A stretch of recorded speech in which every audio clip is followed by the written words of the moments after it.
Pine একটু update হ। টাকা কামানোর জন্য বিদেশ যাইতে হইব এমন কোনো কথা নাই, একটু বুদ্ধি খাটায়া চল। বুদ্ধি থাকলে ঘুমায়া ঘুমায়া টাকা কামানো। কোথায় ইন্দিরা গান্ধী, কোথায় দাসী বান্দি, কোথায় দেবদেশ আর কোথায় মদন দাস, কোথায় আতর আলী, কোথায় জুতোর কালি। পেটেতে ভাত নাই, বোতাম খোলা শার্ট গায়, নিজে শোবার জায়গা নাই, শঙ্করার মধ্যেই শোয়ায়। নুন আনতে পান্তা ফুরাই সাজে স্মার্ট বয়, এরা আবার পোলাপান্তের আপডেট অতি কয়। তুমি কে গো ভাই? তোমার কি কোনো শুভাকাঙ্ক্ষী নাই? পাগল হয়ে ঘুরছো তুমি রাস্তায় রাস্তায়। এখন যদি কই গ্যাংতে যাবিনি মই, না ফুটতেই বিয়ে করে ঘরে আনছো সই। 1 মাস না যাইতেই চোখে দেখো ঝাপসা, কি করবা ভাইবে না পায়ে বইদে করো ব্যবসা। বাবলা গাছে শক্ত আটা, জিগের আটা বিজলে, বইদে যারা ব্যবসা করে তাদের বলে হিজলে। বইয়ের পরনে কাপড় থাকে না, পিঠে বেড়াও ঢোল, তোমরা আবার প্রবাসীদেরকে নিয়ে করো টোল। তোমাদের মতো আপডেট পোলাপান আমরা পানি ছাড়াই গিলে খাই, কারণ প্রবাসীরা হচ্ছে পুরুষ আর তোমরা হচ্ছে কাপুরুষ।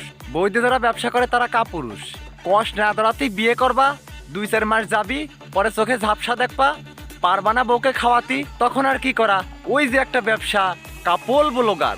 বইয়ের রিমোটের বাটন মানুষকে দেখিয়ে টাকা ইনকাম করে খাওয়া, এই কাজটা প্রবাসীর দ্বারা সম্ভব না। প্রবাসীরা ঘাম ঝরিয়ে টাকা ইনকাম করে, সেই টাকা বাপ মাকে খাওয়ায়, বউকে খাওয়ায়। আর তোমাদের মতো কাপল ব্লগার যারা, তাদের দ্বারা এটা সম্ভব, শুয়ে শুয়ে টাকা ইনকাম করা। প্রবাসীরা তো শুয়ার অভ্যেস নাই, তাই পারে না। প্রবাসীরা ঘাম ঝরায় টাকা ইনকাম করে। তোমাদের মতো কাপল ব্লগাররা কয়দিন বউ নিয়ে ব্যবসা করবি, তারপরে লিঙ্ক বাড়াবি, টাকায় টাকা। তোমাদের মতো কাপল ব্লগারদের জন্য একটা গল্প আছে, শুনে যাও।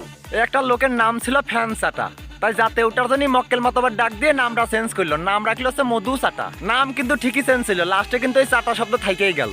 তো তোমাদের মতো কাপল ব্লগারদের জন্য আমি একটা সুন্দর নাম রাখিছি, বউয়ের পাও চাটা। বউ ইনকাম করবি, সেই টাকায় খেয়া ফুটনি করে বেড়াবা। নেক্সট টাইম প্রবাসীকে নিয়ে কোনো ভিডিও বানানোর আগে চিন্তা ভাবনা করবা, নইলে কিন্তু অন ডিভিশন চেঞ্জ করে ফেলাবো। হ্যাঁ।